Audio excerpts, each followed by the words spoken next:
Selamat sejahtera, nama saya Tan Chen Zi dan dalam pembincangan ini saya akan membincangkan mengenai perhatian etika dan berhadapan dalam konteks Malaysia. Objektif utama pembincangan ini adalah untuk memahami konsep-konsep utama berkaitan etika dan perhadapan serta bagaimana kedua-dua elemen ini membentuk masyarakat kita di Malaysia. Saya berharap pembincangan ini dapat memberi penerangan yang jelas tentang bagaimana etika dan peradaban mempengaruhi kehidupan kita, baik dalam konteks individu maupun dalam masyarakat yang lebih besar. Etika dan peradaban adalah dua elemen yang saling berkait dan sangat penting dalam pembentukan masyarakat Malaysia yang harmoni. Etika merujuk kepada prinsip-prinsip moral yang mengatur tingkah laku individu dalam masyarakat. Nilai-nilai etika ini memandu tindakan kita dan ia dihubungkan dengan konsep keadilan, kebenaran dan kesaksamaan. Peradaban pula melibatkan cara hidup masyarakat yang berkembang seiring dengan perkembangan ilmu, pengetahuan, seni dan budaya. Malaysia, negara ini dengan keberbagai budaya, agama dan etnik menjadikan etika dan peradaban sebagai asas untuk membentuk masyarakat yang boleh hidup bersama-sama dalam keharmonian walaupun berlainan latar belakang. Untuk memahami bagaimana etika dan peradaban berkembang di Malaysia, kita perlu melihat sejarahnya dari perspektif yang lebih luas, bermula dengan zaman pro-kolonial. Sebelum kedatangan penjajah, masyarakat Melayu telah mengamalkan nilai-nilai etika yang berasaskan agama Islam dan adat Melayu. Begitu juga dengan masyarakat Cina dan India yang membawa bersama mereka nilai-nilai etika dari agama dan budaya mereka masing-masing seperti Buddha, Hindu, dan kepercayaan tradisional. Dengan kedatangan penjajah British pada abad ke-18, banyak perubahan berlaku dalam sistem sosial dan ekonomi yang turut mempengaruhi perkembangan etika di tanah Melayu.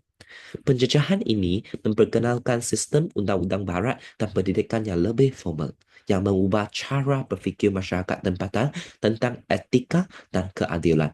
Pada masa yang sama, nilai-nilai tradisional yang kuat dalam masyarakat tetap dipertahankan, walaupun terdapat perubahan dalam struktur masyarakat. Selepas kemerdekaan pada tahun 1957, Malaysia memasuki era pasca kolonial.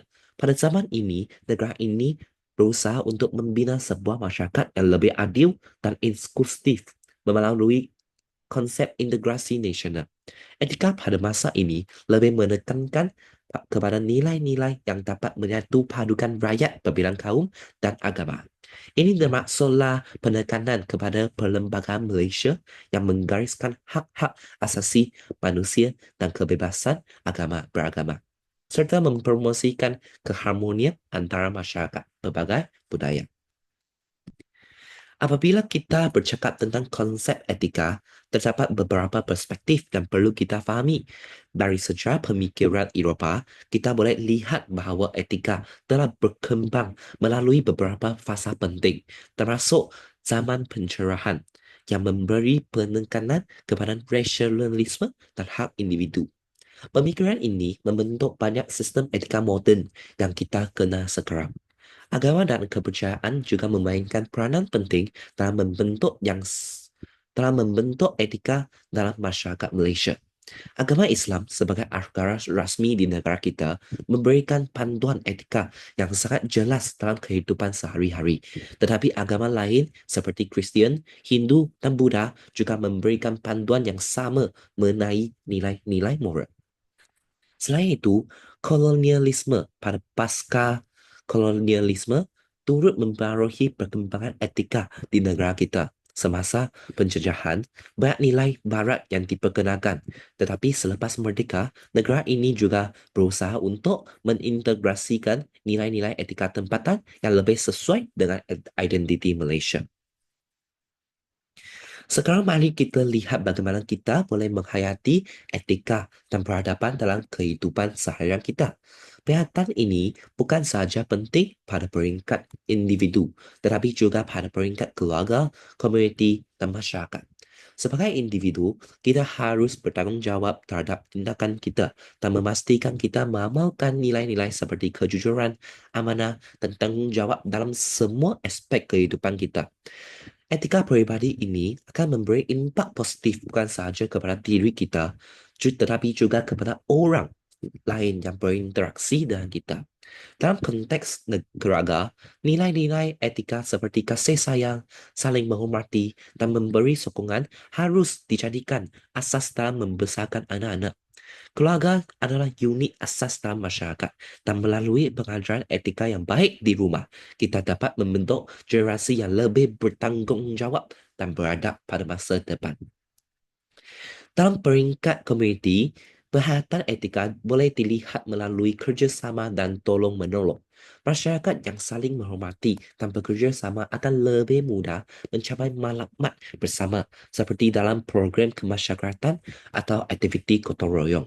Akhirnya, dalam peringkat masyarakat global, kita perlu memastikan nilai-nilai etika ini diterapkan dalam interaksi kita dengan negara-negara lain. Dengan menerapkan etika yang baik, Malaysia boleh menjadi contoh bagi negara-negara lain dalam mencapai keharmonian dan juga keamanan. Perlembagaan Malaysia memainkan peranan yang sangat penting dalam membentuk etika dan peradaban negara. Perlembagaan ini bukan sahaja menetapkan undang-undang negara, tetapi juga mencerminkan prinsip-prinsip etika peradaban yang menjadi asas kepada pembentukan Malaysia. Melalui perlembagaan, kita dapat melihat komitmen negara untuk menjamin hak asasi manusia, kebebasan beragama, dan juga perpaduan antara kaum. Perlembagaan juga menyediakan ruang bagi rakyat Malaysia yang berbilang bangsa dan agama untuk hidup bersama dengan penuh keharmonian, tanpa mengira perbezaan latar belakang. Sebagai kesimpulan, Perhayatan etika dan peradaban adalah sangat penting dalam memastikan kita dapat hidup dalam masyarakat yang adil, harmoni, dan peradaban yang tinggi. Memahami dan mengamalkan etika yang baik dalam kehidupan seharian akan membantu kita menjadi individu yang lebih bertanggung jawab dan juga berintegriti. Ini seterusnya akan membentuk kita menjadi individu yang lebih bertanggung jawab dan membentuk sebuah negara yang lebih sejahtera dan maju.